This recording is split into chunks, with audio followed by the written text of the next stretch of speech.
აფხაზეთის კულტურის, სპორტისა და ახალგაზრდულ საქმეთა სააგენტოს ორგანიზებით განსაკუთრებული მნიშვნელობის ღონისძიება გაიმართა.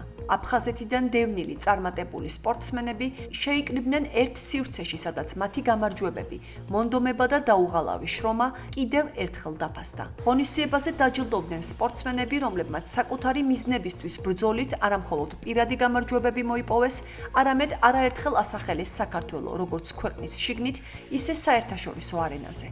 სპეციალური კომისიის გადაწყვეტილებით 2025 წლის საუკეთესო 10 სპორტსმენად დასახელდნენ გიორგი ქალდანი, გიორგი მალანია, გიორგი ხვისტანი, ალექსანდრე შამუგია, აკაკი ჯინჭარაძე, ნათია გადელია, მარიამ მარშალა, გიორგი ტორუა, გურამ ვეკუა და ანდრია წურწუმია. გამარჯვებულებს საპატიო სიგელები და სიმბოლური საჩუქრები აფხაზეთის ავტონომიური რესპუბლიკის მთავრობის თავმჯდომარე გიორგი ჯინჭარაძემ და აფხაზეთის უმაღლესი საბჭოს თავმჯდომარე ჯემალ გამახარიამ გადასცეს.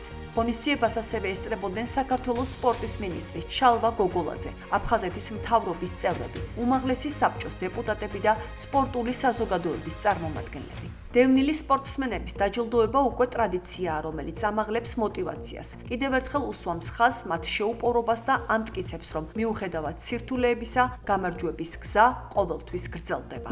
დავაჯილდოვეთ აფხაზეთიდან დევნილი სპორტსმენები. აფხაზეთის მთავრობის მთავარი ამოცანა არის ხელი შეუწყოთ ჩვენს დევნილ სპორტსმენებს, დავაფასოთ და ყველანაირად მხარში დაუდგეთ და 2026 წელიც ამ მიმართულებით გამორჩეული იქნება, რადგან მნიშვნელოვნად ვზრდით როგორც დაფინანსებას, ასევე იმ პროექტებს და პროგრამებს, რომელიც პირდაპირ დაკავშირებულია მათ მხარდაჭერასთან და დაფასებასთან.